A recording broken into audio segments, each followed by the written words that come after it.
today we're going to have a conversation about IQ and EQ, otherwise known as EI, actually. So IQ, we've got intelligence quotient.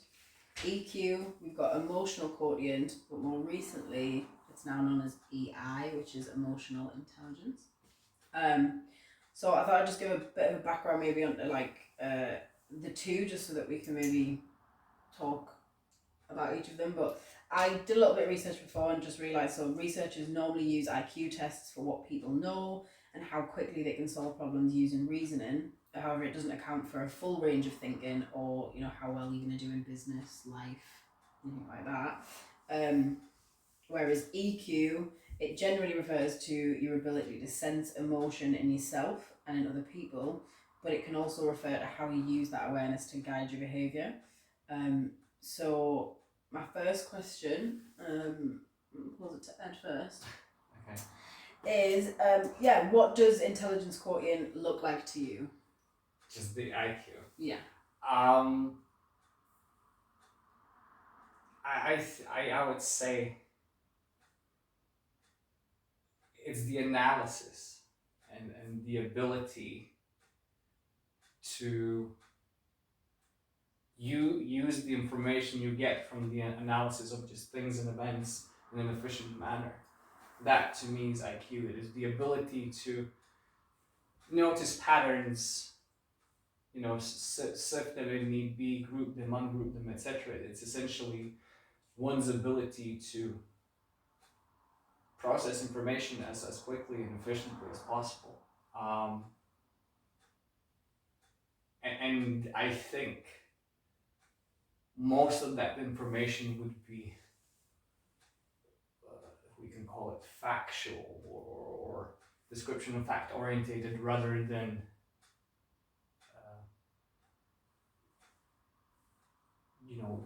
people's behavior. Yeah. I'd say, because it is more about just information about items rather than beings. I mean, it depends. It's so confusing. Exactly. I think you can still do it with you can still analyze people's behavior and see patterns in that, and I think that is. So then to you, what does it mean to you? Yeah. I think it's similar, the ability to problem solve, like you say, and that I think it just kind of groups everything that you said.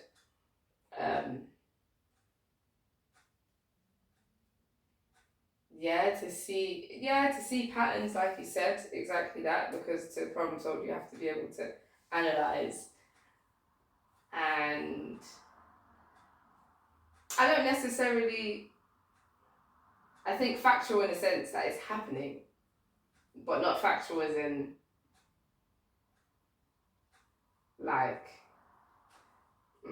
not what necessarily is. Yeah, because I'm trying to think of an example, but I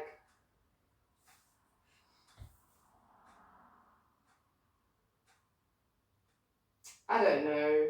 There's things that happen that aren't necessarily factual, but you can see. Maybe it's along the lines, and it might kind of seep into if you're about to ask about EQ as well, but obviously it doesn't describe both of them fully, but I bet one of the simple aspects to both would be IQ would be I remember what you said. EQ means I remember how you said it. Mm-hmm. And what and why potentially it meant not only to me but also to you. So IQ maybe is just, although it's not just a recollection of events, exactly. So so one might be statement or the attempt of impartial statement / assessment of things, and the other one is context. Mm-hmm. Ish. Yeah. I think both. Yeah, bang on. And anyway, it refers to your intellectual ability. I got some little pointers onto the most common elements of your IQ, and you pretty much cover both of them. Using logic to solve problems, planning, strategizing, understanding abstract ideas, learning to adapt and to change, and to grasp and use language. So, the elements of, intellectual quotient. I guess in a lot of the tests IQ test. Do any of you know what your IQ is? I did one recently. Did you Remember recently? didn't I do it in the kitchen? Like maybe up to a month ago, a few weeks ago. Assessing actual score. Like Was it? Mensa. There's a Mensa one. Yeah, I think it was like a free one online, and I did it whilst you guys were sitting there having breakfast one morning. So what'd you do?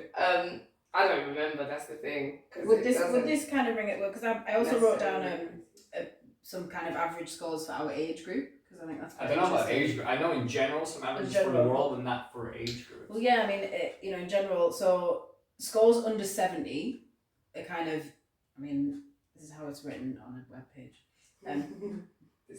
Definite feeble-mindedness or low IQ. Also known as potential intellectual illness.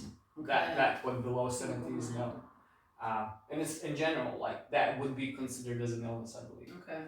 I think it's a nicer way to say things as well. Like learning difficulties, I guess. Yes. Sometimes, yeah. Scores between 80 and 89 indicates. Wow, this is really indicates dullness or low average. Not saying anyone's dull.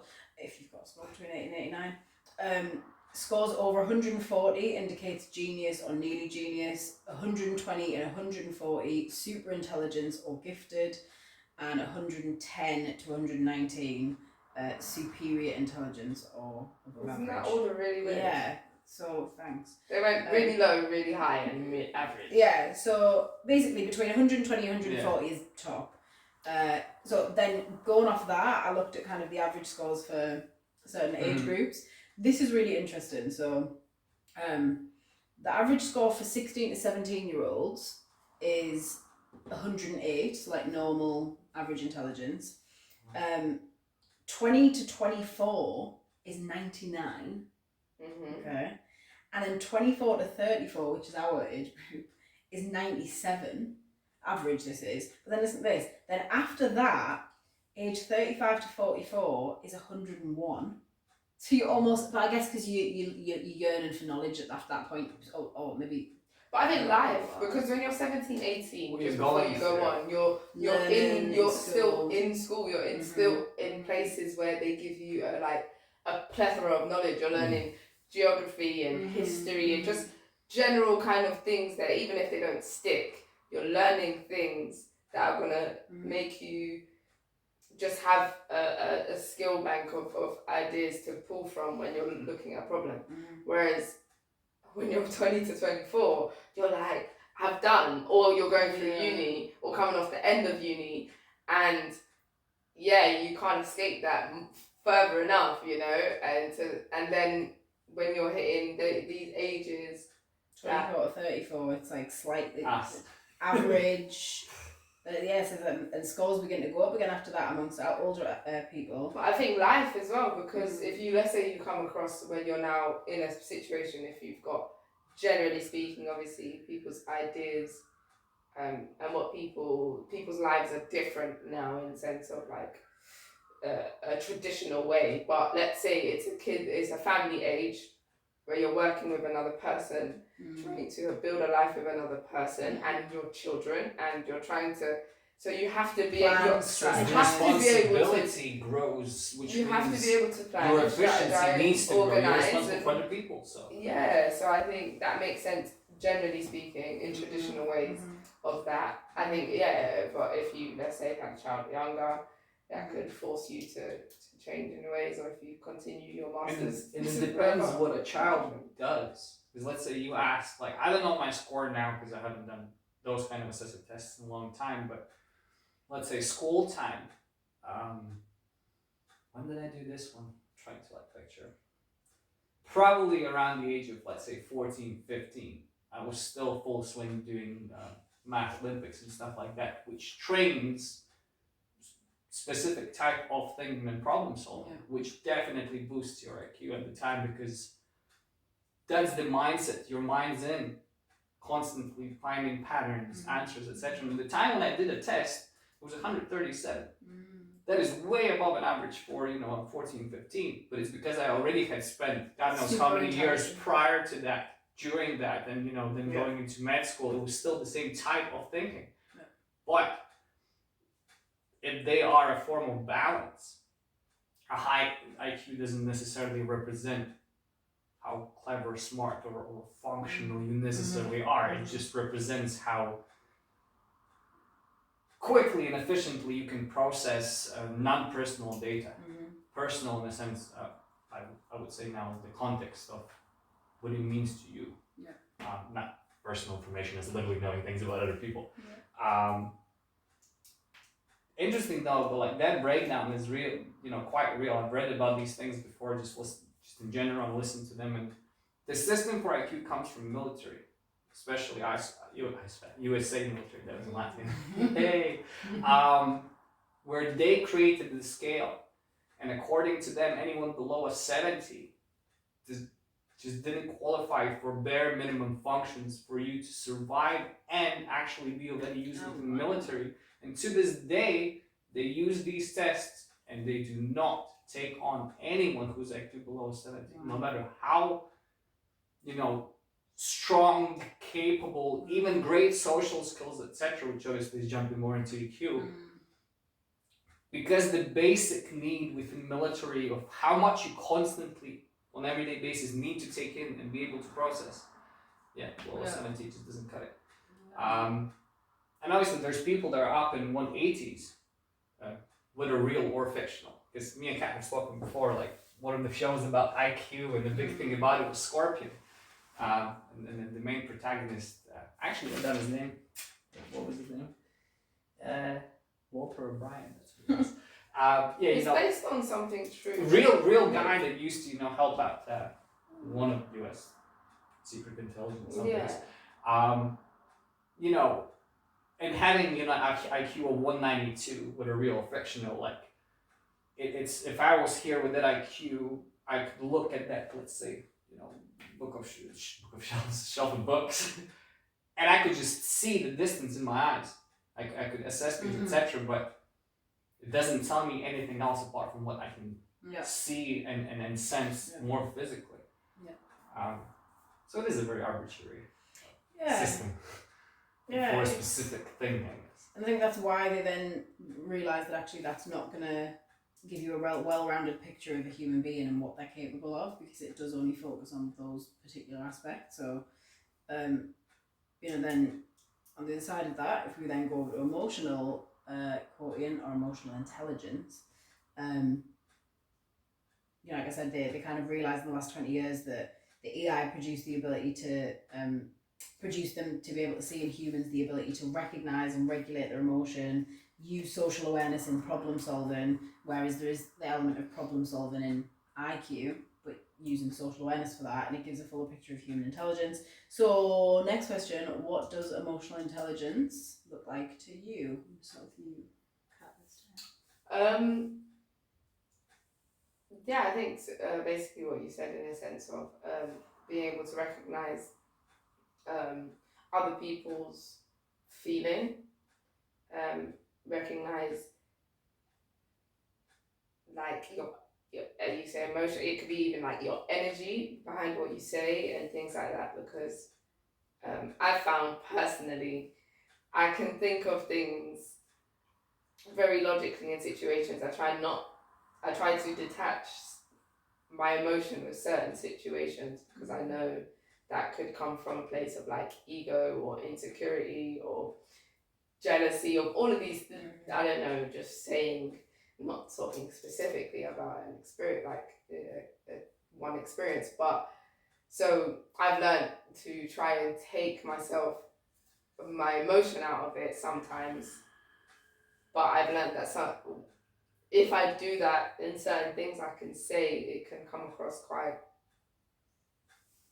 I don't know, direct, which can, for me it's very direct because I'm getting to the point, but there is also other things you have to take into account. So your emotional quotient for me in that sense is being able to take these things into account, being able to understand, okay, I may be coming from a logical place and that may be my intention, but someone may take this completely different depending on where their emotional state is. And it doesn't mean that I necessarily have to change, but I have to take this into account and reflect on it. And sometimes reassure or or learn how to say it in different ways. So yeah, taking into account how other people may feel, or and I think I was researching before that, I mean, there's a lot of different studies, like obviously emotional takes into account social too, but then I saw one website that spoke about like intelligent quotient, emotional, social, adversity quotient, and all these little things. And I think, but that can also all be put into the emotional one as well. So because how you take on adversity is through your emotional. Do you know what I mean? So and your social, and being able to understand we're all here, not just you. Yeah. And I think the intelligent quotient is very much about how you process this and how that makes sense to you, and it's very logical, but it's not how just does it you. relate to others? It's not just you. That's the hard bit. Yeah, and yourself, are you similar? Yeah, obviously this is obvious to us, not necessarily to those that are watching. Like, I can definitely relate to I imagine the exact examples or occurrences where you have faced, either being called or feeling as too direct, or, I mean, to be fair, as far as rude, that's what I've been called. Just because I named something as it is. Like, what can be more direct, logical, and purely intellectual, right? If there is, such an opposition between intellect and emotion, which there isn't really. Those are slightly different fields, but this is the thing, it's a bit more complicated than understanding and assessing how others might feel. Unfortunately, it's not just feelings, because let's say I notice micro expressions, I notice your body language in general, how you within the moment, or even let's say I have theoretical understanding or even practical understanding of how conversations meant to run, because let's say this is interaction, right? Now, and this can be two branches or the same ones, but let's say I don't have the cultural context. So what do I do with all this information that I have picked up that I don't understand, or even worse, I don't care about? That's why, to me, EQ is really hard if it is defined within the way of understanding other people's emotions and importance of certain things. Because let's say same thing happens to both me and you, and let's say we feel exact same way about it, but what we're going to do about it isn't exactly the same.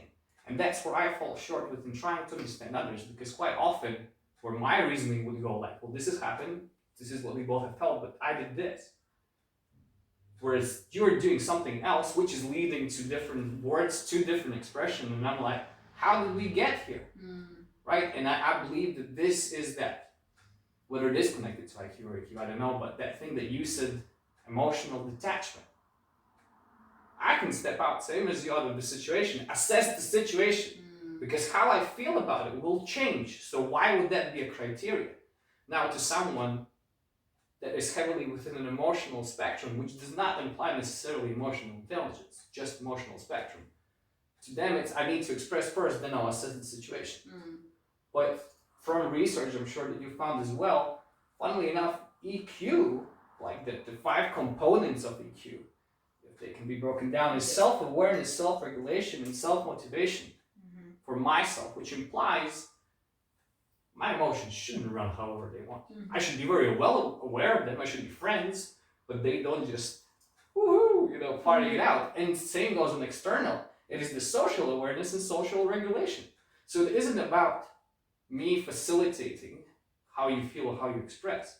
It's actually about me finding the most useful way to use how me and you feel within the moment to progress the situation with the least collateral. Well, that's what I got because Which is still a rational brain then, I guess. Yeah, I think, and it isn't, just about kind of, having the emotion. For me, I'm just going to quickly say, like, having the emotion and just being like, yeah, cool, like, emotion can stay or can leave or whatever.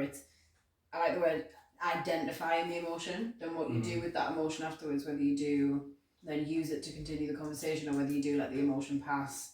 It's being able to just identify exactly how you feel in the moment, in yourself and in others, and you're not always going to know the emotions that's going through someone else, but it's the ability to attempt to understand it, and with like you say, micro expressions, empathizing with other people is another one, and one that I thought was quite interesting because both of you started to kind of speak more on the social aspect of it, whether it's having conversations or engaging with other people, but it's also within yourself. An interesting one is controlling your own impulses and withstanding temptations, and delay, or withstanding temptations and delaying gratification.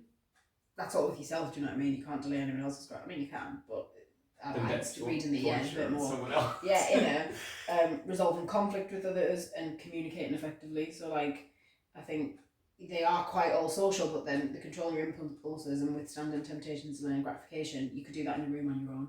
Do you know what I mean? Like, it doesn't necessarily. I think that's probably why you found the things where it's IQ, EQ, social, adverse.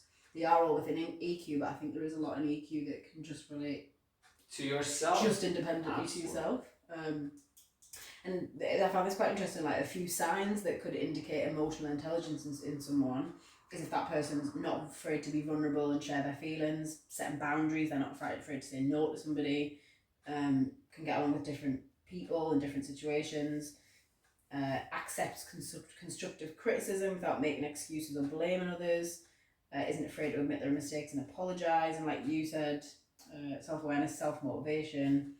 On the contrary of that, a few signs that indicate a lack of emotional intelligence might be they don't handle feedback well, they hold grudges, can't move past the mistakes, feel misunderstood, don't understand your own emotions, are easily offended.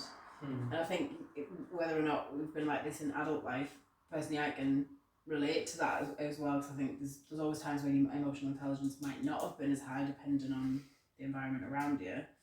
But yeah, I just find it interesting that we do with EQ. With IQ, it was varied from both of you, how you would see the world. I can measure those bookshelves. I need to analyse this, whereas with EQ, it opens up a bit more socially. What do we think? That's what EQ is. Yeah, what do we think? Yeah. And feel and perceive, and essentially it's like a conversation to agree mutually what reality is or will be in a moment. It's like IQ, I, EQ, we. We. We. Everybody.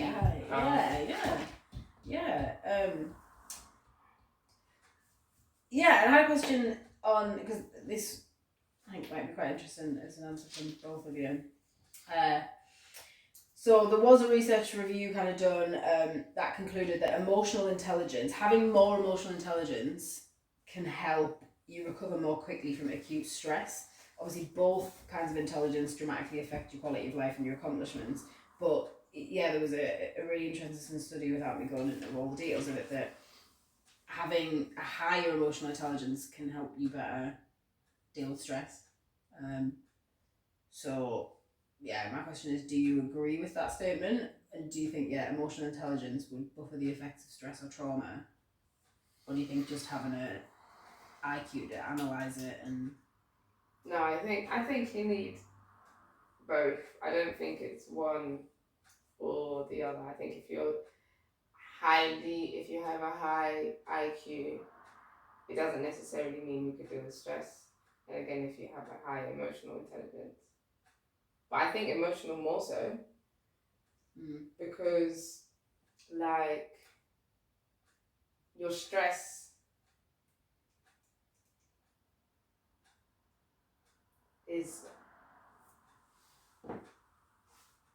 Yeah, let's say, well, funny enough, I'm actually going to contradict what you said before. in terms of IQ is like I. And because I feel like in those situations, your EQ is very much I, like how you feel rather than taking in. I mean, your IQ is more like assessing something that's external, whereas your EQ is assessing the internal. Do you know what I mean? Yeah. In that sense of your stress, because your stress is quite I think you need both. It's so confusing. Like you need it because you need to be able to look at a situation logically and solve that whatever's going on, whatever's causing your stress externally, but then to be able to regulate yourself and have that self-motivation to come out of that stress. It needs to come from inside. So it's like, yeah, it's like assessing the stressful situation is IQ because you're assessing this is a stressful situation. But then if I all of a sudden just freak out because it's a stressful situation, my emotional intelligence isn't necessarily high, so maybe I'm not dealing with the stress in the best way possible. Then your IQ does jump in because then it's like, okay, well, I realise that you're acting a bit crazy right now, so you probably could strategize this better and not stress out as much. Then your IQ comes in because it's regulating the emotions. I mean, I don't think there's escape either one or the other, but I think you'll find this interesting. So I just wrote down sound qualities for one or the other, and you can see which one might deal with which part of stress more. So let's say for IQ, like what it does, it processes visually. It's a very visually based thing in general because it's an observative skill in that sense. It has a highly sophisticated working / kinetic as well as short-term memory.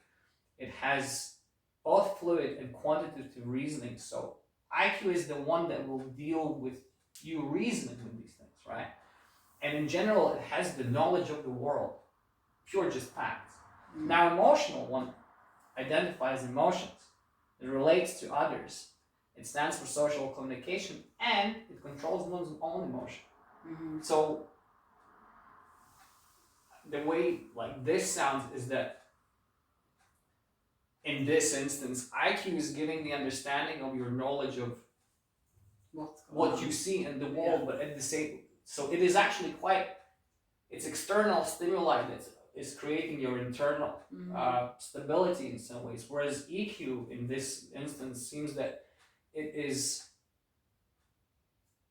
solidifying or calming down your ability to interact with the external world because you're assessing your inner self of the state that you're in.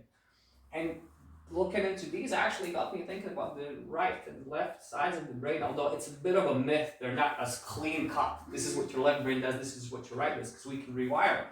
Something very interesting that I stumbled upon without long research was that there was something about optimism, I believe. Yes.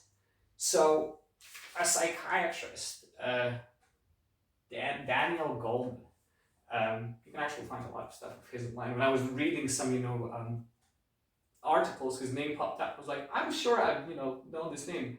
Because at the same time I was listening to a podcast of this guy with someone else. I was like, oh my God, what are the chances, right? Because clearly he's written a lot of books, and something very interesting is that because IQ assesses reality as it is, IQ doesn't have the capacity for optimism. So you need that EQ to push you outside the box of what you think is, because that's where imagination, creativity, hope, etc. lies. At the same time, if I only had imagination, creativity, hope, and all the possible fairies inside of me, without a plan of action, without understanding, like factual understanding of the world, without experience, knowledge, and my ability to be like a surgeon within my interaction with this, it's also useless. I could be the happiest person in the world, but it will be only for a short time before my joy and however I feel is suppressed by other people's execution, because I can't interact with them.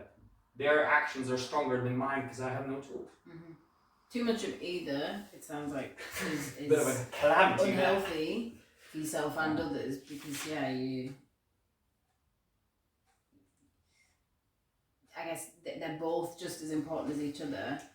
Whether or not one comes out more or is more helpful in certain situations than the other. And also, if we're going a bit back into social, depending on who you are having a conversation with or who is in your environment, if there's a lot of people in a room studying who are all super intelligent, you're probably going to bounce off each other, all been of high IQs, and someone then cries because he gets a sum wrong, they're going to be like, why are you crying? Like, they're not going to feel that much empathy because they're like, well, logically, you just do it again and then maybe get it right. Like, that if you're in a room with loads of people with high EQ and everyone's crying at David Attenborough's new documentary about animals, no one's ever going to get out of that emotional turmoil. Everyone's just going to be sad because everyone's feeding off each other. Like, how awful is that? That's a good example, because imagine it's like, to an EQ person versus IQ, it's so let's say a rational person. Why are you crying? Like, what are you gonna do about it? But from an EQ person's perspective, it's like, you're not gonna do anything about it if you don't care about it. It's literally that. It's like, so both of you, without the other aspect, you're just stagnant. You're stuck. You're stuck. Absolutely. Yeah. I find it fascinating. I think that leads nicely on to this is where we're a little bit more kind of digging into maybe previous podcast, childhood trauma, just childhood, school life. I was quite curious, like in school or at a younger age where maybe these develop more, like you said, your IQ was quite high, and I know representation of everything. From your history with, you both studied maths, Yes. which I knew you had to have an high IQ for.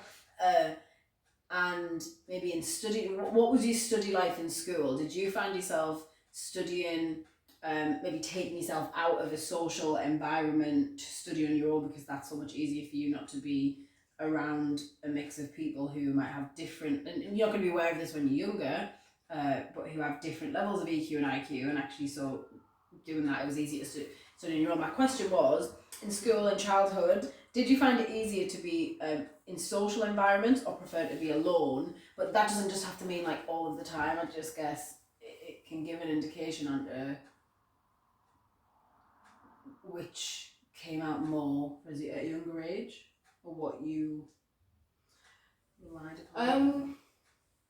I think I went through a lot in school. Like, nothing bad. Like, What an opening. just a lot of experiences. I was the type of person in school that, like, I got along with a lot of different groups of people.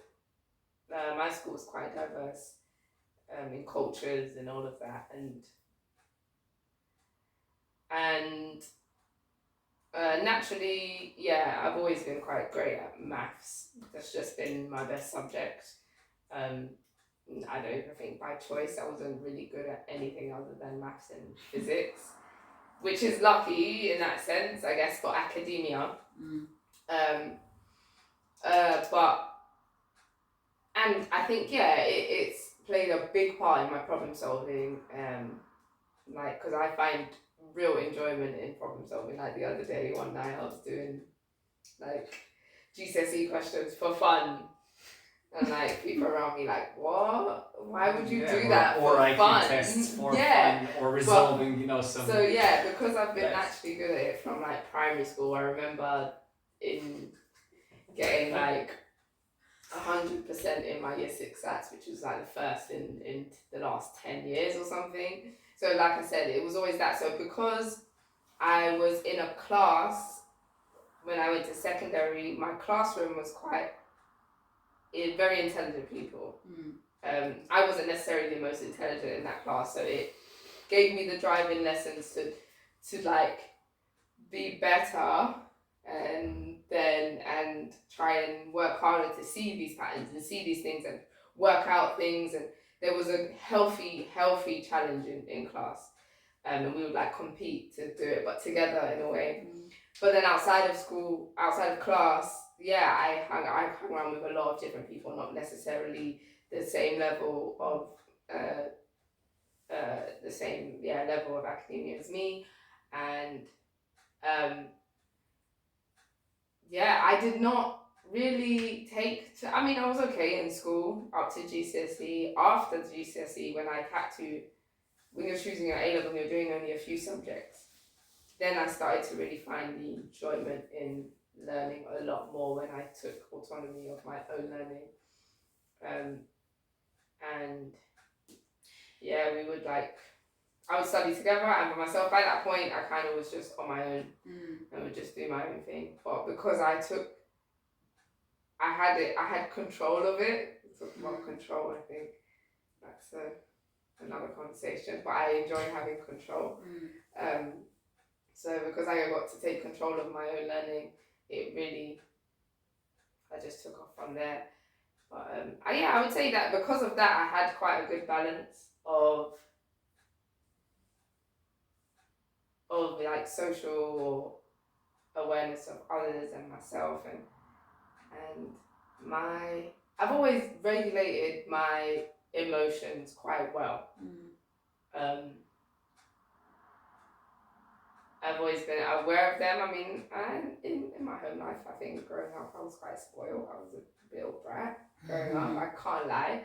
So I would be very in my feelings, but outside of my house, and I think that's natural, like in your house, you'll be the highest of your emotions. It's your parents, like, I want my way or whatever, but in other situations, it would be less of so. I learned how to regulate my emotions. Do you think there was one that was more naturally, obviously EQ and IQ aren't a switch that you're like, I'm an EQ today, I'm an EQ today, but IQ and EQ.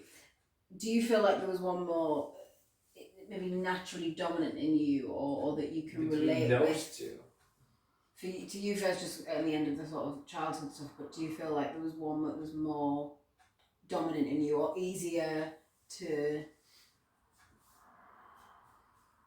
do, like the problem solving, the strategizing, the analysing situations, or did you find it easy to empathise, or not? Do you feel like it was quite balanced? Funny enough, I think growing up, I think I felt a balance in it. I can't lie, moving away from where I was brought up, I had to learn maybe to regulate EQ a lot more, or I don't know, maybe just, I don't know. I think it depends on, that's what I said, it depends on the environment, the situation, and the people around you, because you can be surrounded by people who have a great balance, but actually they just show that balance in a different way because maybe everybody knows how to regulate their emotions. You move to a different place where then not as many people know how to regulate their emotions, or know how to. Yeah, I think that's maybe more so where I come from, in that sense of, and not. Yeah, I don't know. So where I've come from and my life experience and all different things. Yeah, I've learned how to deal with things myself, and like I say, take control of these things and regulate them and move forward and progress. It was always about you keep it moving, and I don't know whether that's being from London, but it's like it was always a thing where you deal with it and you keep it moving. And it kind of goes back to what you were saying in the previous podcast about when you're young, you're going to see these people again, so you're going to have to deal with it. Otherwise, like, I'm not going to walk past you in a hallway. If we have an issue, I'm going to have to be able to deal with that, and that's your EQ, being able to, do you know what I mean, resolve situations with somebody and then move forward. And yeah, I don't think necessarily a London thing, but yeah, growing up in a dance community and a school community and a community centre, I had a lot of different experiences with a lot of different people where I had to learn how to do these things. And then naturally, like I said, my IQ, because of my maths and problem solving, was always there. And my school was a maths school, so it was like that would always be there regardless. So my outside childhood, and my mum being from a deaf community, I saw loads of different types of people. So I learned all of these things. Coming here, I think and meeting a lot of more people who don't necessarily have that same upbringing, I found it hard to adjust in that sense of like, not saying that I experienced everything, obviously not, but like, yeah, being able to deal with somebody who may not be on that same level as you is also part of your intelligence, emotional and IQ. So like, that's what I find challenging. That's why I think when you asked me about the EQ, it was very much about outside, dealing with others and my EQ, because I always, before I moved out to Leeds, it was like, I know me and I know how to deal with things and I understand how I approach life, and obviously it's going to change, but I know how to change with that. And then I came here, I was like, oh, other people have to like, I don't know. It's a conversation. Yeah, I mean, there's so much relatability. I mean, if we're addressing like school times, there's more leniency towards one or the other. I was definitely 137 heavily. That was then like, it grows with time bit by bit because of your understanding of self, unless you've just left it dormant. And I think it was only as time to time if that was the true, measurement. Because as I mentioned, I did maths a lot, physics, etc. in school from like a little, but also even before going to school, my games and passing time was like mathematical riddles with my great grandmother, or learning some historical facts that had happened through her life. Maybe because conversations, thinking and assessing, thinking about the world and what it could be was opened up, as a channel so early. As long as I can remember, obviously, it's not a literal statement, but there's nothing I don't understand that's a thing, because things aren't complicated. People aren't things. That has been my biggest mystery and still is today, and the way I see it, unless something magically changes, it will be the biggest mystery until the end of my life. Because let's say EQ being in regards to people, what is emotion? Energy in motion, right? So it's not a state, it's an action. So let's say IQ to me, what it has provided the skills and abilities to create structure, to create some forms of exercises, to work on my discipline, all these things, essentially to build things that are not meant to be movable. And luckily for me, I've shifted that, work towards creating skills that are adaptable, right? But it's that aspect, whereas within other ones, and this is the more you invest yourself within other people, things become very fluid. And this is where like IQ and EQ kind of clash, because IQ is providing you with the ability to assess and notice the fluidity. But if you don't have EQ, you literally will have no idea what to do with it, nor if it's even of any matter whatsoever. And did you find yourself more, again, same kind of question, did you find yourself more dominant, whether it be growing up, whether it be, later in life as you've moved to, again, because you've moved from different places as well, like, so did you find that you, reflecting on it, have ever felt more dominant in one, or again a balance? I was a very, it really depends. So let's say, until school, I was a very individualistic kind of a guy in general. Like, up to a point where my parents were a little bit worried at one point that I didn't leave house much, like actually physically, I've kept certain aspects of it. I'm still quite of a house kind of, or at least indoors kind of a guy. But then when I went to school, I became unbelievably social. Like, I wasn't, the soul of every single party, but at the same time, I had an in with every single group. How in school you have the people that are hardcore with the studies, the people that are, enjoying the social life at the time, the sports people, yada yada. I was in with each one of them on very, very good terms. So clearly there was some sort of social or EQ aspect that was working, but that was just natural because I definitely wasn't thinking much about it apart from things that, I was raised in when it came to certain matters, just traditions, culture. But something kind of how Kat said, maybe because she's from London and it has taught certain level of toughness-based resilience, right? Same thing comes from Eastern Europe and Latvia. Suck it up and walk it off. That mentality, those remnants of Soviet Union and in general, I don't know, maybe not necessarily within action, but definitely within my words. My dad has mentioned the fact that he was in the Russian army, I don't know how many times in our lifetime, like, and, you know, used that aspect of how tough it was there to make some sort of point in the moment about whatever the lesson that was being taught. So that eventually sits. And when I came here and learned that in UK people are much more, yeah, I know, like this is why cat struggle as well. Like I think a bit more feelings based, and what I can see similarly, right, between you two and me. Because I am literally, in fact, I got asked this question, I'm like 100% I'm more dominant in EQ. Not even EQ actually, because I think my emotion intelligence was quite curved in the sense that actually I didn't know how to regulate my emotions for a long time. I wasn't that aware of what I was feeling. So like, how do you feel? I don't know. I just feel weird, don't feel good, or whatever. You assess other people though. I can very read other people very well based on their feelings and their micro expressions and everything like that. But what I was just going to, which I find really quite interesting speaking to both of you, is I genuinely think that in order to have high EQ, you have to have a high IQ. Like, in the sense, because you're able to analyse, see that actually that's a stressful situation. I don't want to stress myself out that much because then that's going to hurt my feelings and the other people around me. So, whereas I admittedly will not, I've never taken a men's test, will not have a high IQ. I definitely won't be under 70. But I think I'm not, I'm definitely not genius.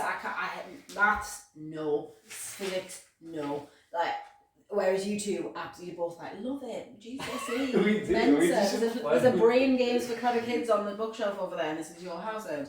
Like, I mean, when Kat got the books, I was Kat got the boobs. Physics and maths books for fun in the morning because Why not? The ultimate mathematical challenge.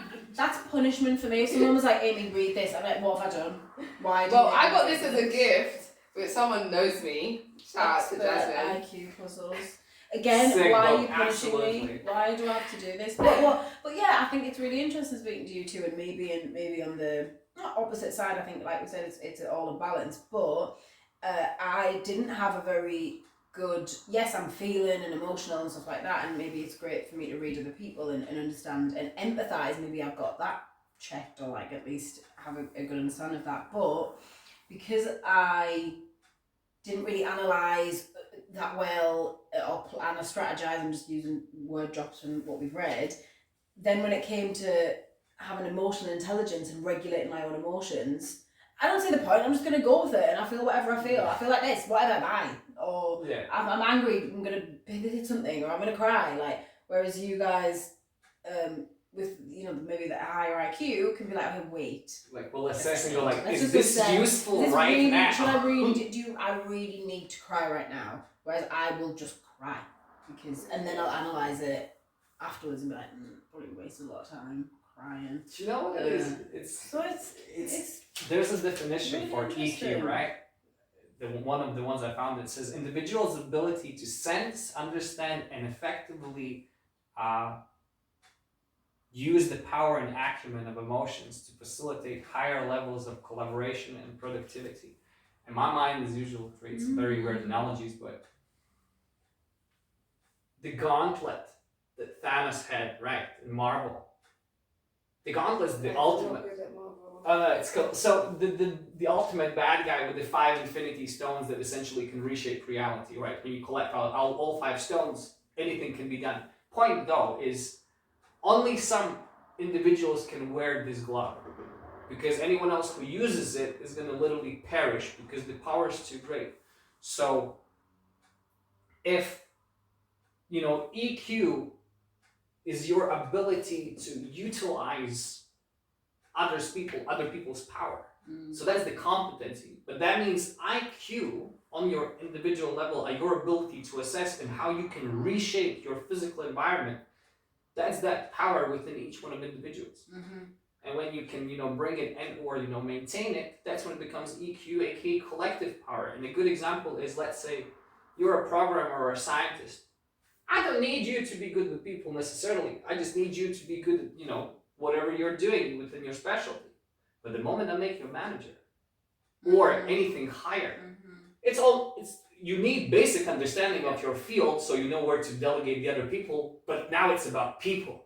It's no longer about the specialty as much. Yeah. That's why it isn't just about being best at something. It's about being best at something and you knowing how to either sell it, give it, or utilize it with other people. I think I like this. Yeah. They're so necessary, and I just think you can get to maybe a quicker understanding, I think, of EQ with a higher IQ. I really do, because I think you really so what you're saying, you have to do the IQ first. If you're looking at it as job role, like promotions, your entry level job is based on IQ. Yeah. Yes. But before you get to the manager and the EQ part, you have to nail the IQ. Yeah. That's why there's a lot of CEOs that you've never heard of, but all these people that have created companies and gotten them to the level of whatever that you do hear about. And those are people that actually have both very well. But then don't lose the IQ. Because Yeah, you have to have both. CEOs Because that don't even know what absolutely. these people are doing anymore. Yeah. And the people doing the hard work are getting the pay. Do you know what I mean? Like, if you're using that. It's one thing to be able to, you know, tell the distance between me and this shelf, but I need to understand that no one cares. I have to be, you know, non-wasteful. No, we only have a few minutes left, by the way. No, yeah, I just scanned the time. No, I just thought that was a resolution or a conclusion that IQ equals EQ and it is needed. But I think it's fascinating to have two people with very similar kind of balances of the two. Because you both come from very different backgrounds, but also have very similar ways of looking at the world. Even though, you see, out there, don't know, then you also can disagree quite easily, because I think you both have that like yearn for knowledge, but also yearn for not necessarily proving each other right or wrong, but that yearn for like, okay, but this is my point. Okay, yeah, cool, but this is my point. Okay, cool, but also this is my point. And that's like, I know I've really been in a room with you and you have the conversations, but we got lucky because we're rational. Yeah. Or whatever people, but and it never gets heated, I think. But that's we're what touched I mean. by arts and very powerful friends. But and I think, but what I mean is like it never gets, because this all like this is my point, yeah, but this is my point. I think quite a lot of the time that can turn into a bit of a heated argument or something, and then whereas you two have that emotional quotient as well to kind of be like, okay, well, I can see that we are having a conversation here. Like debates, I used to get very confused by debates because I'm like, they're just arguing. Like, why would you want to do this? It's just an argument. And who's right at the end of it? But it isn't about that, it's about the way, the points that are being... And that's why I think, debates are really good, because it's like your point that comes from your IQ, but to understand that it's a bigger picture is your emotional intelligence. And not to feel attacked or not to feel... because it's a bigger picture, it's bigger than... We're trying to get progress. Yeah. So for me to hold on to my point without actually listening to yours is pointless, because fair enough, this is my point, but if you're going to say something that's like, okay, that makes sense, that makes me reevaluate my point and maybe make my point even bigger or more depthful. That's apparently what some other things are. That's what it says, you know, in regards to IQ, EQ, and right lobe versus left lobe. So left being IQ, it is more focused and detail oriented, whereas the right, which is emotional, as you said, the big picture. Yeah. Like the context, all of these things. Although, when it comes to conversations between, I kind of thought, and do you agree or disagree? Because I'm curious. But obviously, yes, we now through the journey we've done in our lives, we understand that how people feel and that's an aspect of importance, and the fact that I might be wrong or it's not about being right within conversation, but it's about the conversation. But also, I think because we come from the analytical, world, there's two more aspects. One, we understand the concept of probabilities, which is beyond possibilities. So even if we might be 99.99% right, there's enough voice, at least within my brain, going that but statistically something else could be right. So I have to take seriously whatever else is being presented. And on top of that, I imagine, same as me, you have experienced moments when to the same question, two answers have been presented and both of them are absolutely correct because the line of reasoning is unquestionable. But where and how people started and how they got there, that was different. At the same time, you cannot dispute it. And now you're stuck with one question, two answers, and both of them are right. So, you sometimes have to accept that it's not just right or wrong, but it's also just interpretation, and both can be truth or not really. But I do think we got lucky that we have people like Amiee that give us time to practice EQ. Because I can imagine that, in a room of just, scientists or whatever that only care about this specific field that they're in, there's not much we're gonna find out. Yeah. And everyone's a social EQ person. Even scientists in cafeteria, they're not talking about who discovered the next rocket or whatever. They're probably talking about Susan that used her grant to buy a Lexus. Probably. Or that, exactly. So, who knows? No, the balance is so important. I think, personally speaking, I feel grateful, lucky, privileged to have that side of EQ and find school and in that enjoyment through like this kind of stuff. But at the same time, outside of school, have spaces where I can just be creative and innovative just because, and have such social interactions and arguments and like confrontation with people and go through these things, because that is where the balance is. So I think, going back to the school stuff, it's really important for young people to, we're all going to go to school, but also go into, communities are being taken down now through gentrification and all of this, but like, this is important. And that's why I will swear my life by Tabot, because that youth club, that community centre made us, as much as all these other things, like I said, being brought up in communities through my family and everything like that. And even siblings. I always say that siblings thicken your skin, but at the same time, I used to come home and talk to my brother about something I learned at school. And even like, you guys both have siblings. Yeah. I don't. Yeah, exactly. So like, it built a different type of he would teach, my brother Cameron would come home and teach me some stuff he's 2 years above me, and we'll just talk about that, or we'll argue and we'll fight, like big boy fighting.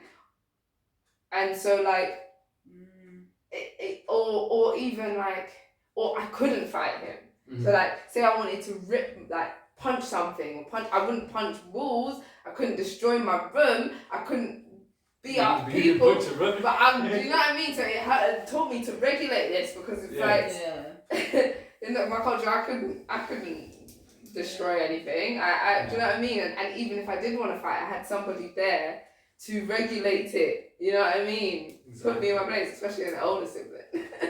But I would. I think everyone's life is different. But I feel we're all learning it, and I'm trying to not allow the IQ to go down, and naturally the EQ with people. I know we're meant to wrap up, but this is just sparking things. Now, absolutely fine, but I think a really good piece of information to contribute to this is a lovely balance between these two is by psychologist Jordan Peterson. This was one of his lectures, not even within a book, but as a child,